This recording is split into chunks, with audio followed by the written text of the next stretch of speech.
Welcome back to Top 10 Scary Urban Legends. I'm your host Andrew, and let's not waste any more time. Here are your top 10 scary churches where you should pray before entering. At our number 10 spot, we have the Church of St. Mary the Virgin. The Church of St. Mary the Virgin is located in the small village of Cleophil, and it has a pretty dark past to it. The origins of the church can be traced back to the 16th century when it was first built to serve the spiritual needs of the local community. Over the years, the church fell into disrepair and it was eventually abandoned. It wasn't until the 1840s that it was finally restored and made usable again, although it was rebuilt in a slightly different location from its original site. The reopening of the church sparked a flurry of rumors and legends that have continued to this day. One such story claims that the church was not built in proper alignment with Jerusalem, thereby deconsecrating the soil.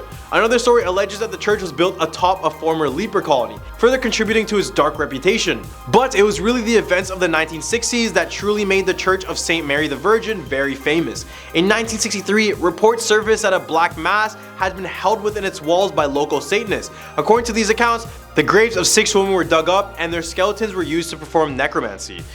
Furthermore, it was said that one of the skeletons were left behind inside of the church, adding more to its eeriness. These events were followed by several other strange occurrences in the area, including the death of several cows and the ritualistic killing of a cockerel. As a result of these events, the church's congregation dwindled and many worshippers abandoned it out of fear. Today, the Church of St. Mary the Virgin is no longer in use and just serves as a haunting reminder of its dark and mysterious past. At our number 9 spot, we have Egg Hill Church. Egg Hill Church in Pennsylvania is known for its eerie history and is said to be one of the most haunted buildings in the state. According to the legend, the church's minister turned on his entire congregation in the late 19th century, killing them all during a Halloween service. The story goes that the minister poisoned the bread and wine being passed around during the service, and as his congregation suffered, the children playing in the rooms below ran upstairs to see the final moments of their parents. The minister is said to have then hung himself near the altar. Many believe that the ghost of the minister now haunts the abandoned church, while others believe that it is the ghost of his victims that still roam the halls. Despite the grisly nature of the story, there is no actual evidence to support this claim, and the story is likely nothing more than an urban legend. Well, at least we hope so. Some paranormal investigators have visited the site and claim to have experienced strange and frightening phenomenon. Number 8, Nest Church. Nest Church is a former Norwegian church that has now become a collection of ruins and is a popular spot for ghost hunters. The church is known for its unusual effect on electronic devices, causing them to completely shut down.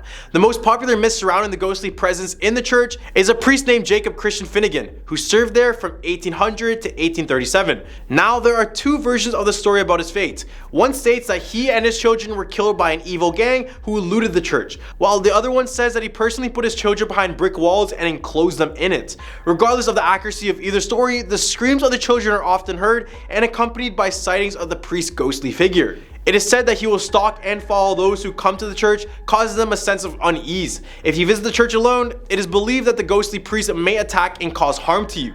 Although he may not have been evil in life, it seems that he certainly is now. Number 7, the Chapel of the Cross. The Chapel of the Cross in Madison, Mississippi is on the grounds of the estate that the wealthy Johnson family had once owned. The churchyard also served as the final resting place of Helen Johnson's fiance, Henry, who died in a duel just days before their wedding. Ever since Helen's death in 1916, visitors have reported seeing her ghost near the cemetery on certain nights, looking as if she is trying to visit her fiance's grave. The church is also known for other ghostly sightings, such as faces in the windows, ghostly children passing through the gates, and the laughter of a madman.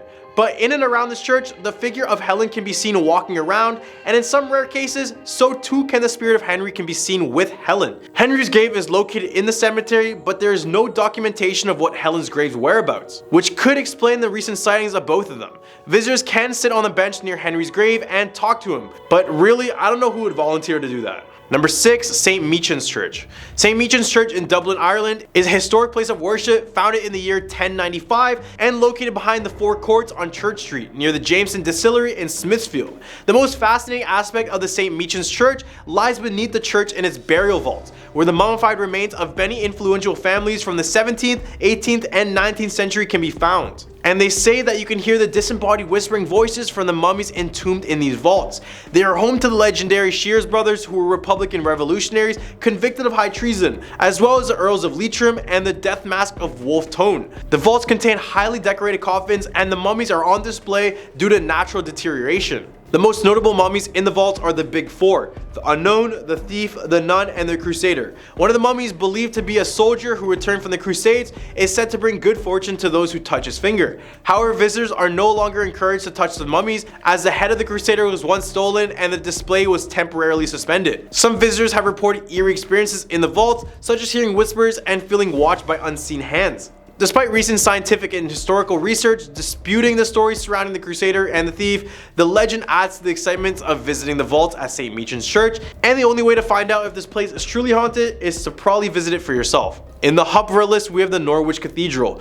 Nestled in the heart of the bustling city of Norwich in England, the Norwich Cathedral is a fascinating monument in history and religion. Its construction began in 1096, 30 years after the Battle of Hastings, which saw the Norman conquest of England. The cathedral originally built as a Catholic church, but its rich history is not without its controversy, as Norman architects destroyed several Saxon places of worship in order to lay its foundations. Then in 2015, tourist Carrie Launders captured a photo that sent shockwaves to the paranormal community. The photo appears to show the ghostly figure of a medieval bishop captured in all its spectral glory. This photo was widely covered in both British and US tabloids, and Launders is convinced that she managed to capture the apparition of one of the cathedral's many eternal residents.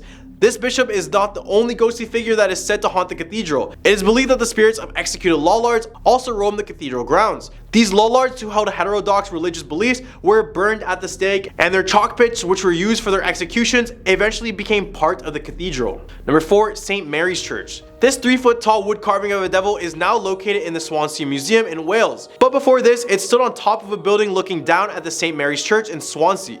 This wood carving was created all the way back in the 1890s when a church in the area decided to undergo some big renovations. However, the renovations would be put on a hold and another outsider would be put on the job, causing many locals to be angered. One local was so angry he decided to buy the property around the church and construct buildings with this wood carving sitting on top of them, staring down at the church. The architect is reputed to have cursed the church by saying, quote, "When your church is destroyed and burnt to the ground, my devil will remain laughing." So when World War II hit, a German blitzkrieg hit the area and the church was left to burn down, with the devil carving on top of the building staring down at it. Nowadays, the devil is kept at the local museum, where it's still said to be facing the direction of the newly constructed church, in hopes that it will burn down once again. Number 3. St. Paul's Episcopal Church. Founded in the 19th century, St. Paul's Episcopal Church in Key West, Florida has seen its fair share of destruction over the years. From hurricanes to floods, regardless, it always has managed to rise from the ashes and endure. While the church itself may not be actually haunted, its nearby cemetery is home to some of the most intriguing ghost stories you'll ever hear. John Fleming, the church's benefactor, is said to be one of the most active spirits in the cemetery. It's believed that his ghost haunts the church's grounds, often accompanied by a thin white vapor. The reason for his restlessness is said to be due to the fact that his headstone was used in the construction of the church, a decision that went against his final request that his grave not to be disturbed. The cemetery is also home to the restless spirits of his former inhabitants, who were laid to rest there many years ago.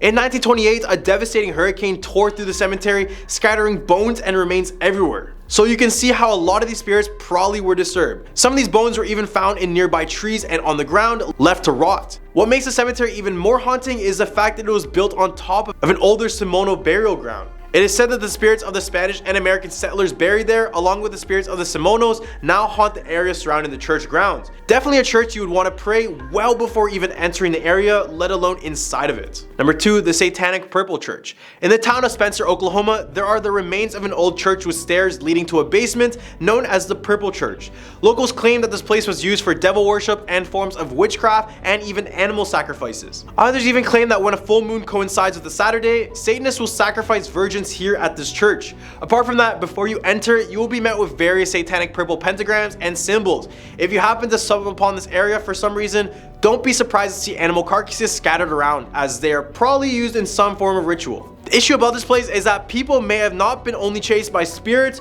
but instead by men in robes looking to probably use them in their next ritual. So be sure to get permission if you decide to step foot in this haunted place, and if not, just avoid this place altogether. At our number 1 spot, we have the St. George Church. This creepy looking church was built in the 14th century and can now be found in the Czech town of Lukova. The now abandoned St. George Church is not only menacing on the outside, but also on the inside. However, after years of preaching the word of God, the church was eventually closed down in the 1960s. Ever since its closure, many visitors now claim that it is now the home to many different spirits and demonic entities. When the church's roof collapsed in 1968, the residents didn't board it up immediately, believing it was a bad omen. Instead, services were held outside of the church. Despite this, residents wanted it to be restored, so an artist was hired to turn it into an arts installation in order to raise funds for the project. So he created these 32 life-size ghosts, and this is what they look like sitting in the church. Just saying, if I saw these in the middle of the night, it would be a different story. Resting quietly atop a hill, at the end of a narrow winding road, is a centuries-old church filled with ghosts. But they're not exactly what you might be expecting. Let's take a look inside and go exploring past the present future. Fast forward to 2012, when art student Jacob Hadrova created a series of ghost sculptures as his bachelor's thesis. He sculpted each ghost from wire, mesh, plaster, and phosphorus. The phosphorus sometimes gives the ghosts an eerie glow after absorbing sunlight during the daytime.